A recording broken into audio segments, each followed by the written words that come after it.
The brutal truth: your life is a mess. Your room, your schedule, your mind, your relationships, everything is chaos. And the worst part? You know exactly what you need to do to fix it, but you won't. You'll watch this entire video, feel motivated for exactly 3 minutes, then go back to your disorganized existence unless you're different. Are you? The organization revolution. Welcome to Stoic mentality. Today, I'm not giving you another productivity system or life hack. I'm giving you the exact organizational practices that built the Roman Empire, that allowed Marcus Aurelius to manage millions of people while writing philosophy, that enabled Seneca to run multiple businesses while serving as advisor to the emperor, that helped Epictetus transform from a disorganized slave into one of history's most systematic thinkers. These aren't tips, they're practices. The difference? Tips you try once. Practices you live daily. Tips are information. Practices are transformation. And transformation is what you desperately need, because let's be honest, your current approach isn't working. Look at your life objectively for 10 seconds. Your desk is cluttered with unfinished projects. Your phone has 47 unopened notifications. Your calendar is either empty from avoidance or packed with commitments you hate. Your mind jumps between tasks like a caffeinated squirrel. You start Monday motivated and end Friday exhausted, having accomplished nothing meaningful. But here's the revolution.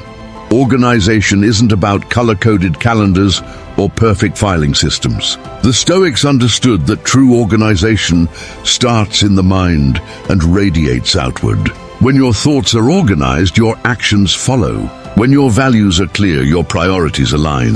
When your philosophy is solid, your life structure emerges naturally. Before we dive into the first practice, and this one will immediately change how you start every single day, if you're tired of living in chaos, tired of feeling behind, tired of that constant sensation that life is happening to you instead of being directed by you, smash that subscribe button right now. Stoic Mentality posts transformational content every Tuesday, Thursday, and Sunday. This is your dojo for mental organization. Practice 1. The emperor's calendar. Marcus Aurelius ruled 20% of the world's population, led multiple military campaigns, dealt with plagues, rebellions, and personal tragedies, yet still found time to write philosophy that we read 2,000 years later. How? He mastered what I call the emperor's calendar, organizing time like the finite resource it actually is. Here's what you're doing wrong. You treat time like it's infinite. You say yes to everything because you assume you'll somehow find the time. You procrastinate because you think there's always tomorrow. You waste hours on trivial tasks because you haven't internalized that every minute spent on the unimportant is a minute stolen from the essential. The emperor's calendar works like this. Every Sunday, you plan your week not by tasks but by roles. Marcus Aurelius wasn't just emperor, he was father, philosopher, student, leader, human being. Each role got dedicated time, not someday time, specific, scheduled, protected time. Here's your practical application. Identify your 5 essential roles. Not 20, not 10, 5. Mine are creator, teacher, student, friend, and human. Every Sunday I assign specific time blocks to each role. Creator gets my morning hours when my mind is sharpest. Teacher gets afternoon when I'm energized but not peak. Student gets evening when I can absorb without pressure. Friend gets scheduled social time. Human gets exercise, rest, and reflection time. But here's the crucial part. You protect these time blocks like your life depends on them. Because it does. When someone asks, can we meet Tuesday morning? And that's your creator time, the answer is no. Not let me check, not maybe.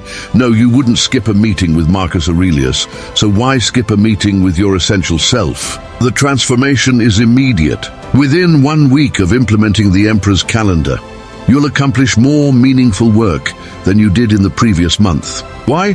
Because you're no longer reacting to whatever screams loudest. You're proactively designing your days around your values. Now, the second practice is going to expose why your to-do list is actually making you less productive. This is the counterintuitive approach Seneca used to build massive wealth while maintaining philosophical depth.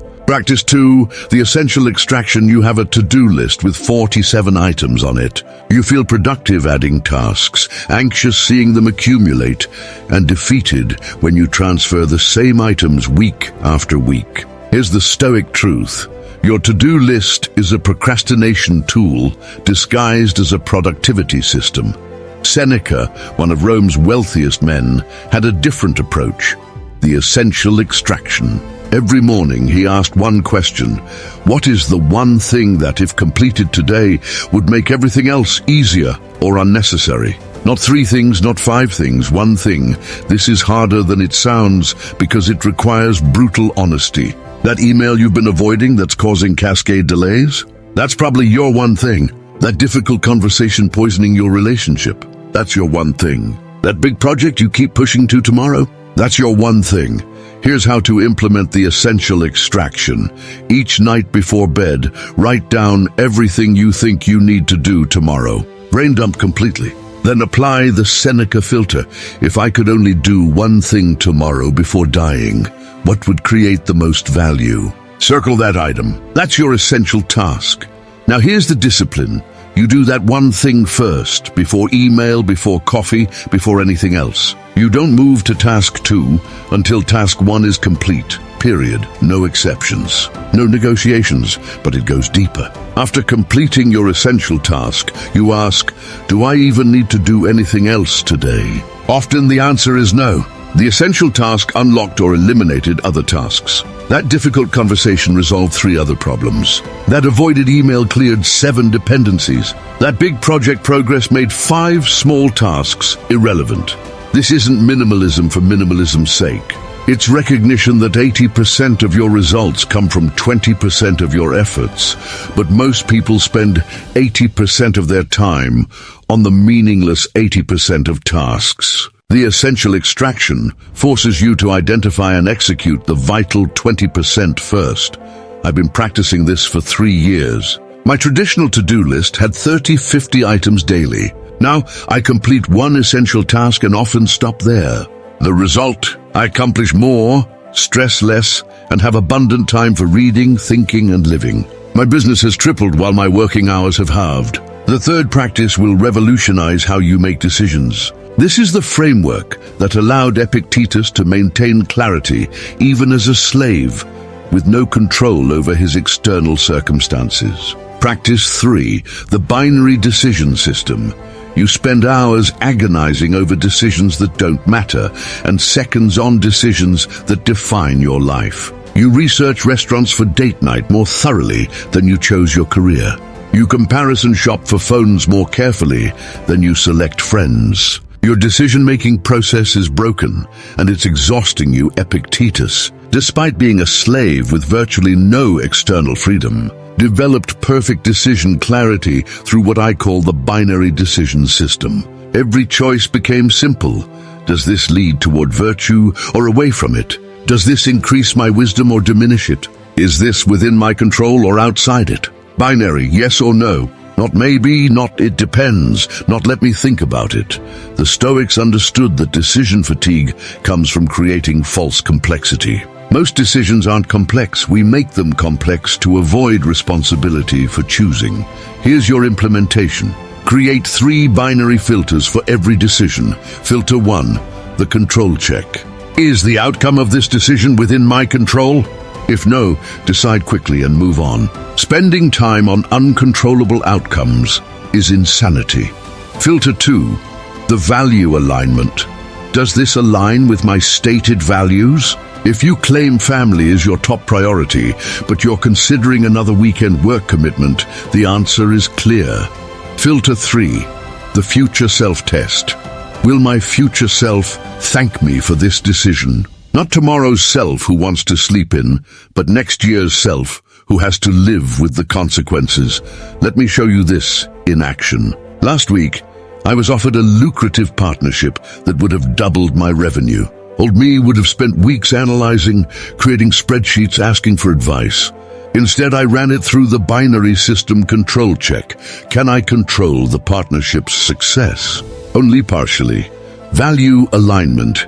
Does it align with my value of independence? No, it requires significant compromise. Future self-test. Will future me thank me? No, I'll resent the golden handcuffs. Decision made in 3 minutes. No regret, no second guessing, no mental energy wasted. The partnership went to someone else, and I used the time I would have spent managing to create a new program fully within my control. The binary decision system doesn't make life black and white. It reveals that most of life already is black and white, and we've been painting it gray to avoid choosing. If you're getting value from this, hit that like button right now. It helps the algorithm share this with others drowning in chaos. And subscribe to Stoic Mentality. We drop life-changing content every Tuesday, Thursday, and Sunday. The fourth practice is about to expose why your environment is sabotaging your success and how to fix it in one afternoon. Practice 4. The environment architect. Your environment is controlling you, and you don't even realize it. That pile of papers on your desk. It's sending your subconscious a signal of unfinished business. That junk food in your pantry? It's making decisions for you before you're even hungry. That Netflix account logged in and ready? It's choosing your evening before you've considered alternatives. Marcus Aurelius understood this deeply. Despite having unlimited resources, he kept his personal space spartanly simple. Not from poverty, but from wisdom. He knew that every object in your environment is either a tool for virtue or a temptation toward vice. There's no neutral. The environment architect practice is radical. You're going to redesign your space to make good decisions automatic and bad decisions difficult. This isn't about minimalism or aesthetics. It's about strategic friction. Start with your morning environment. What do you see first when you wake up? If it's your phone, you've already lost. Your first visual input should prime your desired behavior. I keep a journal and pen on my nightstand. Before my feet hit the floor, I write one sentence of gratitude. The environment makes the behavior inevitable. Now audit every space. Your workspace should only contain tools for work. No games, no social media shortcuts, no distractions. Your kitchen should make healthy eating easier than unhealthy. Prep vegetables, hide junk food, make water more accessible than soda. Your living room should encourage connection or contemplation, not mindless consumption. Remove the TV or at least unplug it. Add books, journals, conversation pieces, but here's the advanced level. Create activation energy barriers. Make bad habits require more steps. Want to check social media? Log out every time? Want to watch Netflix? Unplug the TV and remove batteries from the remote. Want to eat junk food? Store it in the garage. Every additional step is an opportunity for your prefrontal cortex to override your limbic system. Conversely, remove barriers for good habits. Want to exercise? Sleep in workout clothes. Want to read more? Put books everywhere. Want to journal? Keep notebooks in every room. Make virtue the path of least resistance. I redesigned my entire environment in one weekend. The results were shocking. My screen time dropped 70% without willpower. My reading increased 300% without forcing it. My productivity doubled without trying harder. The environment was doing the work for me. The fifth practice is about to reveal why most people's relationships are energy vampires and how to transform them into power sources. This is controversial, but it's exactly what Seneca practiced to maintain sanity in Nero's court. Practice 5, the relationship audit. You're the average of the 5 people you spend the most time with, but you've never consciously chosen those 5 people.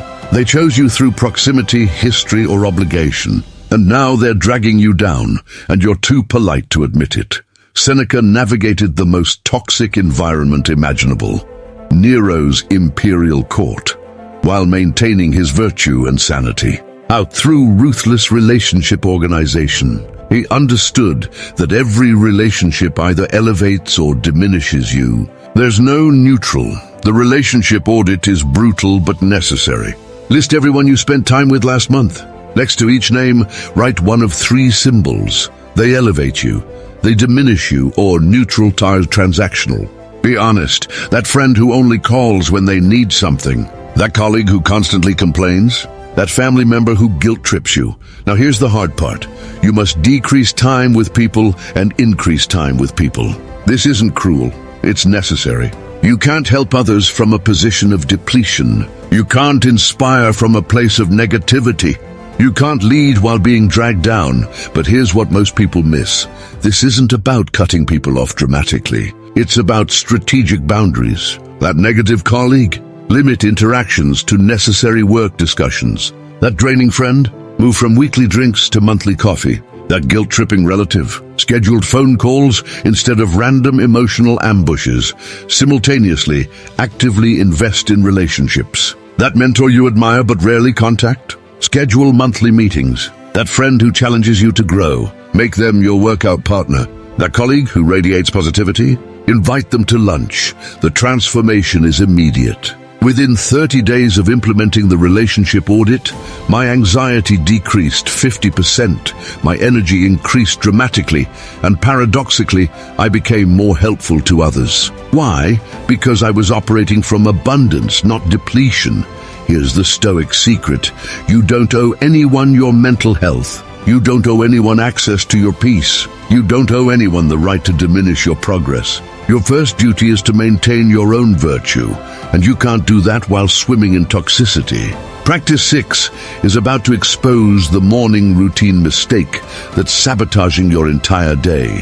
This is the exact protocol Marcus Aurelius used to maintain clarity while managing an empire at war. Practice 6, the dawn protocol. You wake up and immediately start reacting. Check phone, read news, respond to messages, worry about the day. By the time you're dressed, you've already surrendered your mental sovereignty to external forces. Your morning doesn't set the tone for your day.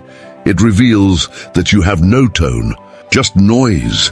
Marcus Aurelius woke before dawn every day, not because he had to, but because he understood that the first hour determines the next 23. He called it the morning reformation, reforming yesterday's scattered self into today's focused force. The dawn protocol isn't another morning routine. It's a mental organization system. Here's the exact structure. Phase 1, the gratitude reset, 2 minutes. Before opening your eyes, name 3 things you're grateful for that you could lose today. Your sight, your mobility, your loved ones. Feel the weight of potential loss, then the relief of current possession. This isn't morbid, it's calibrating your mental state from lack to abundance. Phase 2, the identity declaration, 3 minutes.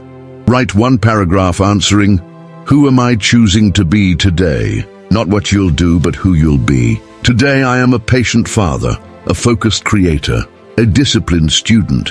You're programming your identity before external forces try to define you. Phase 3, the essential extraction. 5 minutes. Identify your 1 essential task for the day. The thing that, if completed, makes everything else easier or unnecessary. Write it down, circle it, commit to it. Phase 4, the obstacle preparation. 5 minutes. Visualize 3 things that could go wrong today. See them clearly, then see yourself handling them with virtue. Your computer crashes? You calmly work on paper. Your meeting gets cancelled? You use the time for deep work. Traffic is terrible. You practice patience. You're preloading responses to chaos.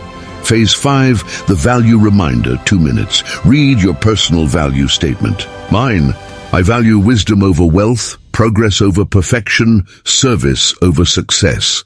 This is your North Star when the day tries to pull you off course. 17 minutes total. No apps, no music, no external input. Just you organizing your mind before the world tries to disorganize it. The ROI is infinite. Those 17 minutes save hours of scattered thinking, prevent emotional hijacking, and create unshakable clarity. I've practiced the dawn protocol for 1,147 consecutive days. Not because I'm disciplined, but because I'm addicted to the results. Days that start with the protocol feel orchestrated. Days that don't feel like chaos. The choice is that stark. The 7th practice will transform how you handle information overload. This is the system Seneca used to read more books than anyone while running multiple businesses. Pay attention, this changes everything. Practice 7, the information filter. You're drowning in information. Hundreds of emails, thousands of social media posts, millions of articles, billions of videos. You consume constantly but retain nothing. You're informed about everything but wise about nothing. You mistake consumption for learning and wonder why you never feel smart enough. Seneca was one of the most well-read Romans, yet he wrote, "Every new thing excites the mind, but a mind that seeks truth turns from the new and seeks the old." He understood that wisdom comes not from consuming more, but from digesting better. The information filter has 3 levels. Level 1. The source audit list, every source of information you consumed last week. New sites, social media, podcasts, YouTube channels, newsletters. Now ask, did this source make me wiser or just more anxious? Be honest. 90% of your sources are mental junk food, tasty but toxic. Level 2, the 10-to-3-1 rule. Choose 10 books for the year, 3 for the quarter, 1 for the month. Read that 1 book 3 times rather than 3 books once. First read for overview, second for understanding, third for application. You'll retain more from 1 book read thrice than 30 books skimmed once. Level 3, the synthesis practice. After consuming any information, write a 1-page synthesis. What did I learn? How does it connect to what I already know? How will I apply it? If you can't synthesize it, you didn't learn it. You just consumed it. Here's what I eliminated. All news. If it's important, someone will tell me. All social media feeds. I post but don't scroll. All entertainment disguised as education. Looking at you, productivity, YouTube. All books outside my current focus area. Here's what I kept. 3 philosophy books. Reading repeatedly. 2 skill development courses. Implementing fully. 1 mentor's content. Studying deeply. That's it. 6 sources instead of 60. The result? I remember what I read. I apply what I learn. I think original thoughts instead of regurgitating others. My anxiety disappeared because I'm not constantly triggered by manufactured outrage. My creativity exploded because my mind has space to connect ideas instead of just collecting them. Practice 8 is about to reveal why your goals are actually holding you back. This is the counterintuitive approach that helped Epictetus find freedom in slavery. If you're ready for a paradigm shift, keep watching. Practice 8, the systems over goals method. Your goals are making you miserable. You set them in January, forget them by February, feel guilty by March, and hate yourself by December. You're either failing to reach them, depression, or reaching them and feeling empty, disappointment. The goal-setting industry has scammed you into perpetual dissatisfaction. Epictetus never set goals. As a slave, he couldn't. Yet he achieved more philosophical development than free men with unlimited resources. How he focused on systems, not outcomes. Processes, not products. Practices, not prizes. The systems over goals method works like this. Instead of lose 20 pounds, goal, you become someone who exercises daily. System. Instead of make 100,000 goal, you become someone who creates value consistently. System. Instead of find love, goal, you become someone worthy of love. System. Goals are outside your control. Systems are within it. You can't control whether you lose 20 pounds, genetics, metabolism, life events, but you can control whether you exercise today. You can't control whether someone loves you, but you can control whether you're lovable. Here's your implementation. Take your biggest goal and convert it to a daily system. Want to write a book? Become someone who writes 500 words daily. Want financial freedom? Become someone who saves 20% automatically. Want better relationships? Become someone who listens fully in every conversation. The magic happens when you realize the system is the reward. The daily writing is the joy, not the published book. The daily saving is the wealth, not the bank balance. The daily listening is the relationship, not the status. I stopped setting goals 3 years ago. Instead, I have 5 systems. Write daily, not to publish, just to write. Read daily, not to finish books, just to read. Exercise daily, not to look good just to move. Connect daily, not to network just to connect. Reflect daily, not to improve just to observe. The paradox? I've achieved more without goals than I ever did with them. Books emerged from daily writing. Wealth accumulated from daily saving. Health improved from daily movement. But these weren't goals. They were natural consequences of systems. If you're finding this valuable, subscribe to Stoic Mentality right now. We post every Tuesday, Thursday, and Sunday. Practice 9 is about to expose why multitasking is killing your potential. This is the focus method that allowed Marcus Aurelius to write philosophy while running an empire. Practice 9, the singular focus protocol. You're not multitasking, you're multi-failing. Every time you switch tasks, your brain needs 23 minutes to fully refocus. You check email while on calls, browse while watching videos, text while conversing. You're present nowhere, effective at nothing, and wonder why everything takes forever and feels exhausting. Marcus Aurelius managed an empire at war, dealt with plague, faced personal tragedies, yet still had time for deep philosophical work. His secret: absolute singular focus. When he was emperor, he was only emperor. When he was philosopher, he was only philosopher. When he was father, he was only father. The singular focus protocol is simple but brutal. One thing at a time. Period. No exceptions. No phone while eating. No email while working. No podcasts while exercising. Whatever you're doing gets 100% of your attention, or you don't do it. Here's the implementation. Create focus blocks. Predetermined time periods for singular activities. My day has 6 blocks. Creation block, 5 a.m., 8 a.m. Writing only. Phone in another room. Internet disabled. One project, one document, one focus. Communication block, 8 a.m., 9 a.m. Email and messages only. Batch processed. Rapid responses. Then closed completely. Learning block, 9 a.m., 11 a.m. Reading or courses only. No notes initially. Full immersion. Synthesis after dot connection block, 11 a.m., 12 p.m. Calls and meetings only. Full presence. No multitasking. Complete attention implementation block, 2 p.m., 5 p.m. Applying what I've learned. Building, creating, producing, no consuming, restoration block, 5 p.m., 8 p.m. Family, exercise, recovery. No work thoughts.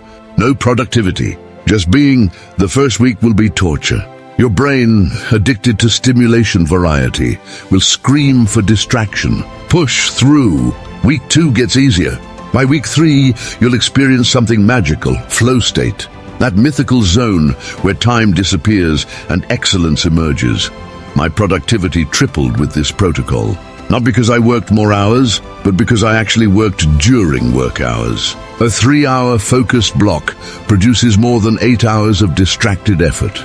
Quality trumps quantity when attention is absolute. The 10th and final practice is the master key that makes everything else work. Without this, all other practices fail. This is what separates Stoic philosophers from Stoic practitioners. Practice 10. The evening examination. You end your days the same way you start them, unconsciously. You collapse into bed, scroll until your eyes hurt, then pass out mid-video. Tomorrow you'll repeat today's mistakes because you never reviewed them. You're living the same day over and over. Extraction. One essential task daily. Your days now have structure and focus. Week 7-8, add the binary decision system. Your choices become instant and clear.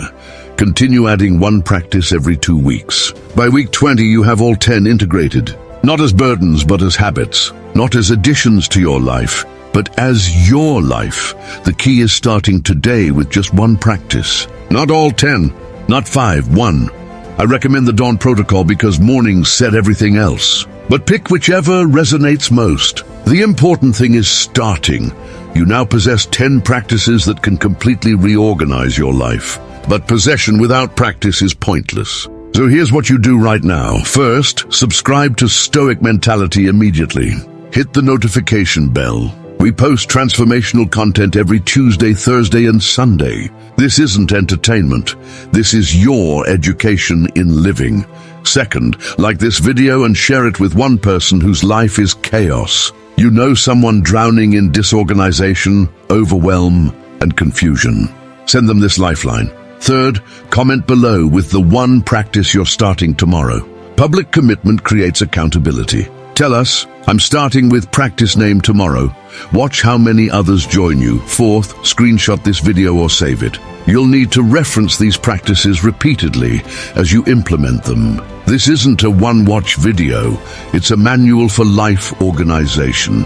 Remember, the Roman Empire was built on organization, not motivation. Marcus Aurelius didn't feel like ruling every day, but his systems ensured he did it excellently. Seneca didn't always want to write, but his practices made it inevitable. Epictetus couldn't control his external circumstances, but his organizational principles gave him internal freedom. You don't need more motivation. You don't need the perfect planner. You don't need another productivity app. You need these 10 practices, implemented consistently, improved daily. Your organized life isn't waiting for perfect conditions. It's waiting for you to stop waiting and start practicing. The chaos ends when you decide it ends. The organization begins when you begin. This is Stoic mentality, reminding you that an organized life isn't about having everything in place. It's about knowing what place everything has. Your transformation starts with tomorrow's dawn. Will you wake up differently?